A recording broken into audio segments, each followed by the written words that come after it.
چھوٹے ہوتے تھے تو کچھ لوگ نا کہانیوں میں زندہ رہتے تھے، بڑے بوڑھے کہانیاں سنایا کرتے تھے، اور کہانیوں میں ایک کہانی کا مرکزی نقطہ یہ ہوتا تھا کہ خزانہ مل گیا فلانے کو، تو یہ خزانہ بڑی نعمت تھا، اور پھر وہ کہانیاں بچوں کے خواب بھی بن گئیں۔ وہ بعض ایسے بھی تھے نادان جو محنت کرنے کی بجائے کسی خزانے کے چکر میں پڑ گئے کہ کہیں سے کوئی خزانہ ہی ہاتھ لگ جائے، میں سویرے اٹھوں اور جناب میرے نہ بس تکیے کے نیچے نہ خزانہ ہی خزانہ ہو، میں بس جا رہا ہوں تو میری گاڑی سے کوئی چیز ٹکرائے اور میں اتروں تو خزانہ ہی خزانہ ہو۔ وہ چونکہ کہانیوں میں خزانہ تھا، باتوں میں تھا، تو وہ باتیں خیال بن کے طبیعتوں پہ جم گئی، تو خزانہ تلاش کرتے ہیں لوگ، خزانہ ڈھونڈتے ہیں لوگ، خزانے کی طلب کرتے ہیں، چاہتے ہیں خزانہ ہاتھ آ جائے۔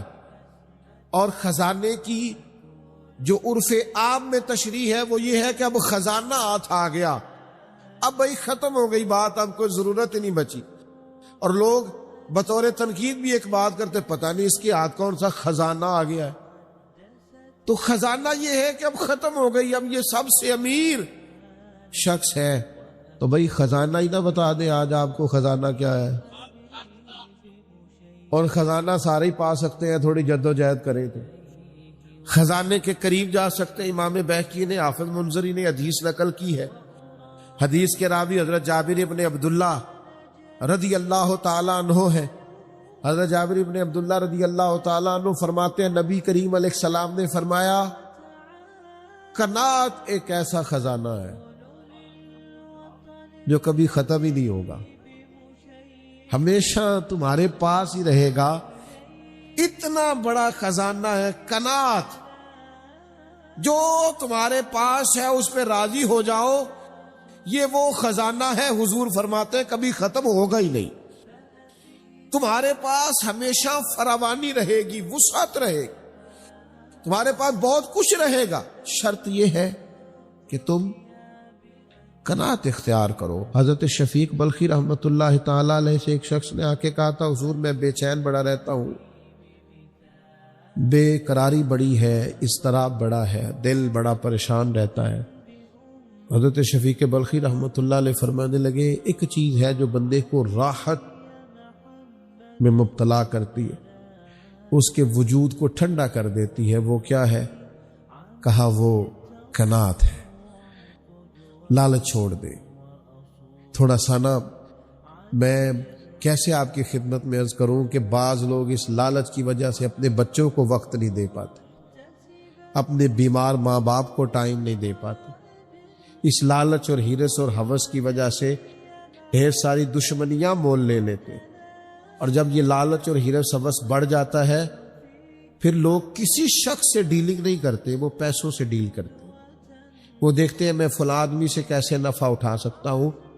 مومن کی جو ایک خوبصورت روحانی، مانوی اور حسین زندگی ہوتی ہے، وہ اس زندگی کا لطف نہیں پا پاتے۔ کیوں؟ اس لیے کہ ہر چیز کو پیسوں میں تولتے ہیں، ہر چیز کو شہرت میں تولتے ہیں، ہر چیز کو خود پسندی میں، تعریف میں تولتے ہیں۔ تو کریں، محنت کریں، جد و جہد کریں، آگے بڑھیں۔ شاہ فرید الدین عطار رحمت اللہ علیہ کہتے ہیں، میں تصوف، طریقت، معرفت کے راستے میں آنے سے پہلے نا عطر بیچتا تھا، عطار عطر فروش کو کہتے ہیں۔ میں عطر بیچتا تھا تو میری دکان پہ ایک بزرگ آئے جو میری توبہ کا سبب بنے۔ بابا جی سیدھے سادے تھے، خوشبو بڑی مہنگی مہنگی، میں نے اس دور کے جو آپ اپنے لفظوں میں سمجھ لیں جو برانڈ تھی نا، زیادہ مہنگی خوشبوئیں تھی، جو بادشاہ، وزیر، مشیر، مال، اس طرح کی خوشبوئیں میں نے رکھی ہوئی تھی۔ بابا جی آئے تو کبھی ایک شیشی دیکھیں، کبھی دوسری دیکھیں، کبھی تیسری دیکھیں، تو اچھے سیلز مین جو ہوتے ہیں وہ گاہک سے خود بڑھ کے پوچھ لیتے ہیں کیا چاہیے۔ کہتے میں نے آگے بڑھ کے پوچھا بابا جی کیا چاہیے، تو بابا جی کہنے لگے پتر کچھ بھی نہیں۔ تو کہا پھر دیکھ کیا رہے ہیں؟ کہنے لگے دیکھ رہا ہوں تیری جان بڑی مشکل سے نکلے گی۔ تو کہتے میں نے کہا جی وہ کیوں؟ کہنے لگے اتنا مال جمع کیا ہے، جب تم مرنے لگے گا کبھی یہ والی بوتل یاد آئے گی، کبھی یہ والا شو کیس یاد آئے گا، کبھی یہ والا، نہیں سمجھ آئی؟ یعنی کبھی یو بی ایل والا اکاؤنٹ یاد آئے گا، کبھی مسلم کمرشل والا، اب آ گئی یہ سمجھ؟ کبھی وہ جناب وہ HBL والا یاد آئے گا تو بڑی مشکل ہو جائے گی، تو کیسے مرے گا؟ تو کہتے ہیں میں دنیا دار تھا، مجھے غصہ آیا، میں نے بڑے تلخ اور طنزیہ لہجے میں کہا میری جان تو مشکل سے نکلے گی تو تیری کیسے نکلے گی؟ کہتے ہیں بابا کہنے لگا بیٹا ادھر آنا باہر. میں سین میں آیا، وہ زمین پہ لیٹا، اس نے کلمہ پڑھا اور اس کی روح پرواز کر گئی. میری یوں نکلے گی، عرش فرش تے بانگا ملیاں نہیں تے مکے پہ گیا شور. بلے شاہ آسا نہیں مرنا، یہ تے مر گیا ہی کوئی ہور، ایسے نکلے گی میری. کہتے ہیں اس نے کلمہ پڑھا اور وہ پرواز کر گئی. میں نے کفن دفن کا بندوبست کیا، ساری رات میں سوچتا رہا یہ بھی منظر ہوتا ہے دنیا میں، اتنی آسانی سے شخص چلا گیا. فرماتے ہیں بس پھر میں نے بھی صبح خیرات کی، کاروبار کو اتنا کیا جتنی مجھے ضرورت ہے، اور پھر میں نے بھی اپنا زیادہ وقت اپنے رب کی رضا کے لیے گزارنا شروع کیا. عزیز دوستو، دنیاوی مال و متاع کا پیار خوف پیدا کرتا ہے، خوف. اور میں آپ سے عرض کروں ریاکار بھی بزدل ہوتے ہیں، وہ بھی موت سے ڈرتے ہیں. جو کچھ کیا دکھلاوے کے لیے کیا، اخلاص ہے ہی نہیں. مخلص بندہ کبھی موت سے ڈرتا، چھپا چھپا کے نیکیاں کی ہیں، چھپا چھپا کے قرآن پڑھا ہے، چھپا چھپا کے تلاوتیں کی ہیں، چھپا چھپا کے درود پڑھا ہے، کونوں میں بیٹھ بیٹھ کے نعتیں سن کے حضور کی یاد میں رویا ہے. اس نے کسی کی مدد کی ہے تو اس نے بڑی چھپا چھپا کے کی ہے، نیکیاں مخلصانہ ہے. اس لیے یہ بندہ موت سے نہیں ڈرتا، یہ بہادر ہوتا ہے، طاقتور ہوتا ہے. اس کے مزاج کے اندر کمزوری نہیں ہوتی، اسے پتا ہوتا ہے کہ میں نے یہاں کے لیے جمع نہیں کیا، میں نے تو وہاں کے لیے جمع کیا ہوا ہے. لہذا یہ دوڑتا ہے، یہ ڈرتا نہیں. اور پھر زیادہ لوگ وہ ڈرتے ہیں موت سے جو موت سے نہیں ڈرتے، اپنے اعمال سے ڈرتے ہیں. انہیں پتا ہوتا ہے دنیا میں تو گناہ چھپے ہوئے ہیں، مر گئے تو کھل جائیں گے. وہ ڈرتے ہیں. جن لوگوں نے اپنے کردار کو باعظمت نہیں کیا ہوتا، باوقار نہیں کیا ہوتا، کردار میں خوبصورتی اور حسن نہیں پیدا کیا ہوتا، وہ لوگ ڈرتے ہیں موت سے. اور جنہوں نے کردار پر توجہ دی ہوتی ہے، عمل میں خوبصورتی ہوتی ہے، ان کو تو پتا ہوتا ہے کہ ہم نے اپنی زندگی یہاں کے لیے گزاری نہیں، گزاری وہاں کے لیے، اس دیس کے ہمراہی ہے. تو یہ لوگ موت سے ڈرتے. اب میں آپ سے عرض کروں موت سے پیار بھلا کون کرتا ہے؟ کچھ لوگوں کو موت سے محبت بھی ہو جاتی ہے. ایک تو وہ شخص موت سے پیار کرتا ہے جس کا آخرت پر کامل یقین ہو، جسے یقین ہونا مرنے کے بعد نعمتیں ملیں گی، کرم ملے گا. نبی پاک صلی اللہ تعالی علیہ وسلم نے بدر کے دن فرمایا دوڑو بھائی اس جنت کی طرف جس کی چوڑائی زمین آسمان کے برابر ہے. تو حضرت عمیر رضی اللہ تعالیٰ عنہ انصاری صحابی تھے، فرمانے لگے حضور جنت زمین آسمان کے برابر چوڑی ہے. قرآن مجید نے کہا نا اللہ کی بخشش اور جنت کی طرف دوڑو، جنت زمین آسمان جتنی چوڑی ہے، اور صرف چوڑائی بتائی ہے، لمبائی نہیں بتائی. فرمایا تم نے جو چیز سب سے زیادہ دیکھی ہے وہ زمین آسمان ہے، اتنی جنت صرف چوڑی ہے. اور کسی بھی چیز کی چوڑائی زیادہ نہیں ہوتی، لمبائی زیادہ ہوتی ہے. حضور فرمانے لگے اس جنت کی طرف دوڑو. تو حضرت عمیر انصاری رضی اللہ تعالیٰ عنہ عرض کرنے لگے حضور جنت زمین آسمان کے برابر چوڑی ہے؟ حضور نے فرمایا ہاں. تو حضرت عمیر کہنے لگے واہ واہ واہ واہ واہ، یقین کامل تھا نا کہ جنت ملے گی، آخرت کی نعمتوں پر واہ واہ اتنی چوڑی. تو حضور فرمانے لگے واہ واہ کیوں کر رہے ہو؟ عرض کرنے لگے حضور اللہ کی رحمت دیکھ کے واہ واہ کر رہا ہوں. پھر کھجوریں کھا رہے تھے، جھولی میں کھجوریں تھی، پھر 2 منٹ لگے کھجوریں چھوڑ دی. کہنے لگے یار دیر کیوں کرنی ہے، یہاں بیٹھ کے کیوں کھائیں، جنت میں جا کے کھائیں گے. فوراً میدان کارزار میں اترے، تھوڑی دیر جنگ ہوئی، اللہ تعالیٰ نے شہادت عطا فرما دی. آخرت پر یقین ہو تو پھر بندے کو پیار ہو جاتا ہے. اور حضور نے فرمایا موت تو مومن کے لیے تحفہ ہے. پھر تو یہ تحفہ اسے نصیب ہو جاتا ہے۔ اور پھر جن لوگوں کی اللہ کی رحمت پر امید ہوتی ہے نا کہ اللہ مہربان زیادہ ہے، حضور علیہ الصلوۃ والسلام نے فرمایا رب کے ساتھ تم جس طرح کا گمان کرتے ہو اللہ بھی تمہارے ساتھ اسی طرح کا معاملہ فرماتا ہے۔ کامل امید ہونا اللہ کی رحمت کی، اپنے ذہن میں کبھی مایوسی نہیں پیدا کرنی، کمزور نہیں پڑنا۔ ہم گناہ گار ہیں، ہم سیاہکار ہیں، ہمارے اندر خطائیں ہیں، پر غلام بھی تو مدینے والے محبوب کے ہیں نا، کلمہ بھی تو نبی کریم کا پڑھتے ہیں نا، اللہ مہربان بھی تو بڑا ہے نا۔ ہمیں غور بھی کرنی ہے، احساس بھی پیدا کرنا ہے، لیکن مایوسی کا شکار نہیں ہونا۔ کتنی بڑی بات ارشاد فرمایا لا تقنطوا من رحمت اللہ، تم نے میری رحمت سے نا امید نہیں ہونا۔ اللہ کی رحمت سے نا مالک کیا ملے گا؟ فرمایا ان اللہ یغفر الذنوب جمیعا، اللہ سارے ہی گناہ معاف فرما دے گا۔ تو جن لوگوں کو اللہ کی رحمت پر نبی کریم علیہ السلام تشریف فرما ہے، امام غزالی نے لکھا ایک بدو آ گیا، دیہاتی سادہ آدمی، سادے بندے بھی سادے ہوتے ہیں، ان کا بھی اپنا طرز زندگی ہوتا ہے۔ تو بدو آ گیا، سادہ آدمی تھا، آتے ہی السلام علیکم لے کے نا تو کوئی بات ہی نہیں کی، سیدھا سیدھا ہی کہتا یا رسول اللہ صلی اللہ علیہ وسلم یہ بتائیں قیامت کے دن حساب کس نے لینا ہے؟ تو حضور فرمانے لگے بھائی یہ تو بڑی صاف سی اور مختصر سی اور سادہ سی بات ہے، حساب تو اللہ تعالیٰ نے لینا ہے۔ تو اب اس نے جو لفظ کہے اللہ کے حبیب کی آنکھوں میں آنسو آ گئے، کہنے لگے اگر اللہ نے حساب لینا ہے پھر انشاءاللہ کرم ہی ہوگا۔ تو حضور فرمانے لگے تمہیں یہ امید کس طرح ہے؟ تو عرض کرنے لگے یا رسول اللہ کریم جب غالب آتا ہے تو معاف ہی کرتا ہے۔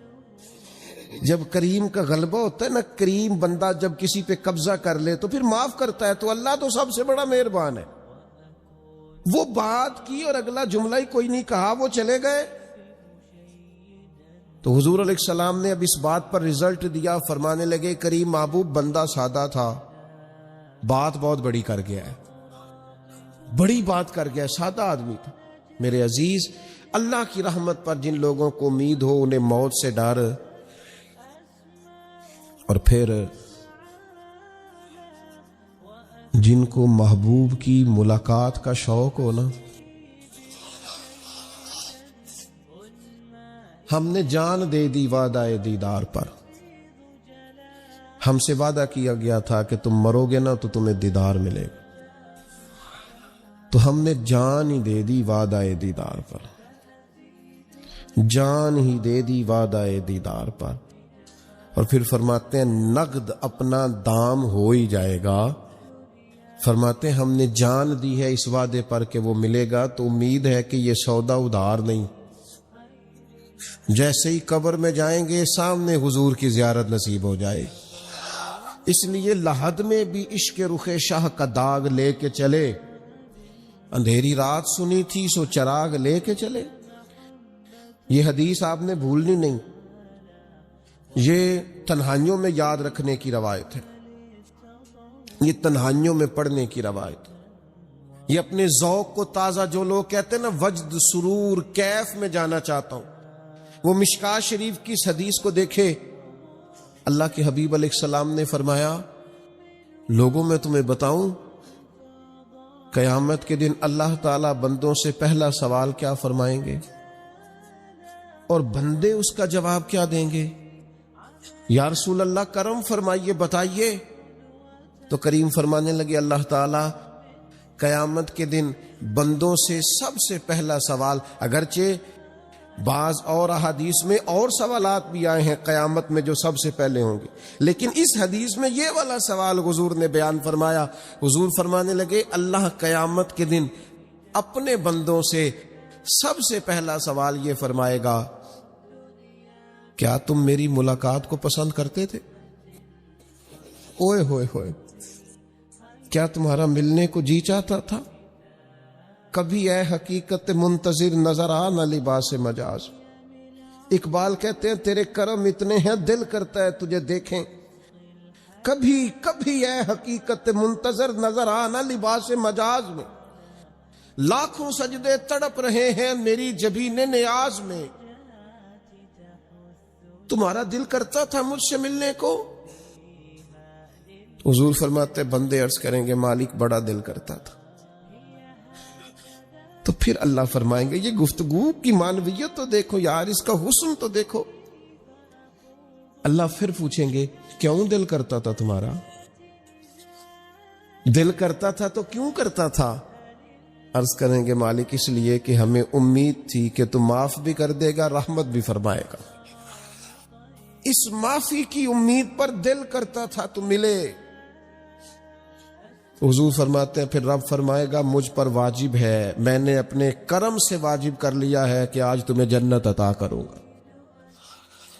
یہ جو ملاقات ہے نا، ملاقات کہ وہ ملیں گے، ان سے ملاقات ہو. عمر بیت گئی نا نام جپتے، عمر بیت گئی نا تذکرہ کرتے. ہم سے بھی لوگ پوچھتے ہیں کیا کمائی کی، کیا زندگی میں حاصل کیا؟ تو ہم کہتے ہیں شرق سے غرب تک، ملک کے ایک کونے سے لے کر دوسرے کونے تک مدینے والے کی بات کی ہے، حضور کا ذکر کیا ہے. نبی پاک اور میں اپنی حیاتی تو قربان تھی وہاں، ساری محمد محمد پکیندے گزر گئی ساری. یہ اعزاز ہے، یہ کرم ہے. اب کیا ہوتا ہے گناہگار لوگ اتنا بڑا دعویٰ تو نہیں کر سکتے، لیکن دل تو چاہتا ہے نا کہ چلو جس کا نام لیا ہے اس کی کبھی زیارت بھی ہو، کبھی ملاقات بھی ہو، کبھی نظر کرم بھی ہو. کسی نے اپنے محبوب سے کہا تھا کہ ذرا ایک نظر مجھ پہ بھی کیجئے. تو قریب بیٹھے ایک شخص نے کہا یار تو نے بڑا دعویٰ کیا ہے، جو محبوب ہوتے ہیں ان کو تکلیف نہیں دی جاتی، تو کہتا ہے پورا چہرہ ہی تیری طرف پھیرے. تو پھر اس نے اس درویش سے پوچھا کہ میں بھلا پھر کیا کروں، میرا دل تو میرا بھی کرتا ہے نا. چلو یہ تو آپ کی بات ٹھیک ہے کہ اب میں محبوب سے کہوں کہ اتنی تکلیف کرے کہ میری طرف پورا رخ پھیرے تو ٹھیک نہیں، تو پھر بتائیں میں کیا کروں؟ تو اس نے کہا ان راہوں میں کھڑا ہو جا جن راہوں کی طرف وہ کریم دیکھتا ہے. چلو اسی با کردار کو دیکھتے دیکھتے بیچ میں تیرے اوپر بھی نظر، مجھ پہ محشر میں نصیر ان کی نظر پڑ ہی گئی. مجھ پہ محشر میں نصیر ان کی نظر، اوئے ہوئے اللہ کرے آپ کو بھی وہ لطف آئے جو مجھے آ رہا. کہتے مجھ پہ محشر میں نصیر ان کی نظر. یہ انتہائی عاجزی ہے کہنے والے کی. اس نے بالکل اپنے آپ کو ختم کر کے کہا کہ میں قابل تو نہیں تھا اور میں پھر تکلیف دیتا کہ میری طرف دیکھیں، اسپیشل میرے لیے وقت نکالیں. پر کرم یہ ہوا کہ مجھ پہ محشر میں نصیر ان کی نظر پڑ ہی گئی. کہنے والے اسے کہتے ہیں خدا کا کرنا،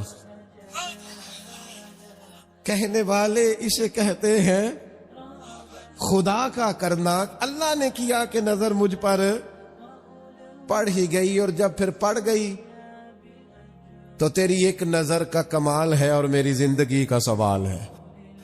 بس جب پڑ گئی تو سو پھر پڑ گئی. موت سے وہ بندہ کبھی نہیں ڈرتا جسے ملاقات کا شوق ہو. ملنا چاہے داتا علی اجمیری سے اور موت سے ڈرے، ملنا چاہے حضرت غوث پاک جیلانی سے اور پھر موت سے ڈرے. زندگی گزری ہو علی علی کرتے، پھر موت سے ڈرے. عمر بھر سیدنا عثمان غنی کی سخاوت کی بات کی ہو اور پھر جنت میں جا کے ان سے ملنے کا شوق پیدا نہ کرے. ساری زندگی سیدنا فاروق کا عدل بیان کیا ہو، ساری زندگی ان کے انصاف کا تذکرہ کیا ہو، پوری امت کو بتایا ہو کہ اگر جینا چاہتے ہو تو عمر کے رستوں پر چلو، اور پھر یہ موت سے ڈرے اور مر کے جناب فاروق اعظم کی زیارت کو پسند نہ کرے. جسے صدیق کی وفائیں یاد ہو، جنہیں جناب ابو بکر صدیق کا عشق یاد ہو، وہ پھر ان کی زیارت نہ کرنا چاہے اور ساری عمر حضور کی نعت پڑھی ہو. مانا نہیں آتا تھا پھر بھی کہا بلغ العلا بکمالہ کشف الدجا بجمالہ حسنت جمیع خصالہ صلو علیہ والہ سے نہیں ترجمہ آتا تھا، پر جب بھی کو پڑھتا تھا یہ بھی جھومتا تھا، مولا یا صلی وسلم دائما۔ میں آپ کو بتاتا ہوں، توتلا آدمی، توتلا اور دیوانہ مجذوب بیچارہ، سمجھ نہیں، توتلا بولنا بھی ٹھیک نہیں آتا۔ مجھے نماز کا سلام پھرا تو وہ جلدی آ گئے، اور ایک مجذوب آدمی تھے، سادے تھے، تو سلام لی تو کرنے لگے میں گل کرنی سی، تو میں نے ان سے کہا کہ تھوڑی دیر کے بعد ملتے ہیں۔ سادہ آدمی ہے، اللہ مجھے معاف کرے، میں کوئی نقل تو نہیں ان کی اتار سکتا۔ اس زبان کو ہم توتلی نہیں کہتے، ہم اس زبان کو بلالی زبان کہتے ہیں۔ یہ بڑی خوبصورت زبان ہوتی ہے، یہ جو توتلے لب و لہجے ہوتے ہیں نا، وہ جب بچہ پوری طور پہ اماں نہیں کہہ سکتا، توتلا ہوتا ہے، تو کوئی مزہ آتا ہے اماں کو اماں کہلوانے میں۔ جب وہ پوری طور پر باپ کو بابا نہیں کہہ سکتا اور توتلا ہوتا ہے تو کوئی مزہ آتا ہے کہنے میں۔ وہ جب دادی، نانی، دادا کہتا ہے تو دادے کا دل کرتا ہے یہ 100 بار کہے، کیونکہ اسے کہنا نہیں نہ آتا، لیکن اس توتلاہٹ میں جو اس کو لطف آتا ہے۔ مجھے بڑے لوگ آ کے شعر سناتے ہیں، میں نے بڑے خوشگلو نعت خانوں سے زندگی میں سنا ہے۔ وہ صاحب میرے پاس آئے اور میں نے کہا بعد میں ملیں گے، تو سادہ آدمی ہے، مجذوب ہے، پورا شعور نہیں رکھتا۔ مجھے کہنے لگا مصطفیٰ جان رحمت کے بعد، مصطفیٰ جان رحمت پہ لاکھوں سلام کے بعد، یعنی مانا یہ تھا کہ سلام کے بعد۔ تو اب بڑے بڑے سریلے بندوں سے بھی بندہ سنتا ہے، میرا دل کرے، اور میں نے جان بوجھ کے ان سے کہا دوبارہ کیا آجے ذرا، کیونکہ توتلے تھے نا۔ میں نے کہا، کہنے لگے مصطفیٰ جان رحمت پہ لاکھوں سلام کے بعد، او میرے عزیز یاد رکھو، ساری زندگی حضور کی نعتیں پڑھی، نبی پاک کے تذکرے سنے، اب موت سے ڈر جائے؟ حالانکہ موت تو ایک پل ہے، پل سے گزریں گے تو سامنے اللہ کا دیدار بھی ہوگا، مدینے والے کی زیارت بھی نصیب ہو۔ تو زیارت ہوگی، اور ہر نظر کانپ اٹھے گی محشر کے دن خوف سے، ہر کلیجہ دہل جائے گا، اوڑھ کر کالا جبہ وہ آ جائیں گے، اور سارے محشر کا نقشہ بدل جائے گا۔ یہ موت کا خوف نکالنے والی چیزیں ہیں، ڈر۔ اچھا مجھے ایک بات بتائیں، یہ میں امید کی بات کرنے لگا ہوں، چلے اب یہ بات تو مشکل ہے پر کرنی پڑے گی، مجبوری ہے۔ کبھی کبھی ابا جی سے مار بھی پڑ جاتی ہے بندے کو، گھر میں کوئی 2-4 لگ بھی جاتی ہیں، تو اس وقت نا جو سب سے بڑا سہارا کسی کو نصیب ہوتا ہے وہ یہ ہوتا ہے کہ اللہ کرے اماں گھر میں موجود ہو۔ اور میں نے دیہاتوں میں کئی مائیں ایسی دیکھی ہیں جو بیٹے کے حصوں کی مار کھاتی ہیں۔ ابا نے ڈنڈا لے لیا بیٹے کی غلطی پہ، اب اماں بیچاری سامنے ہو گئی ہے، 2-4 اس نے بھی کھا لی۔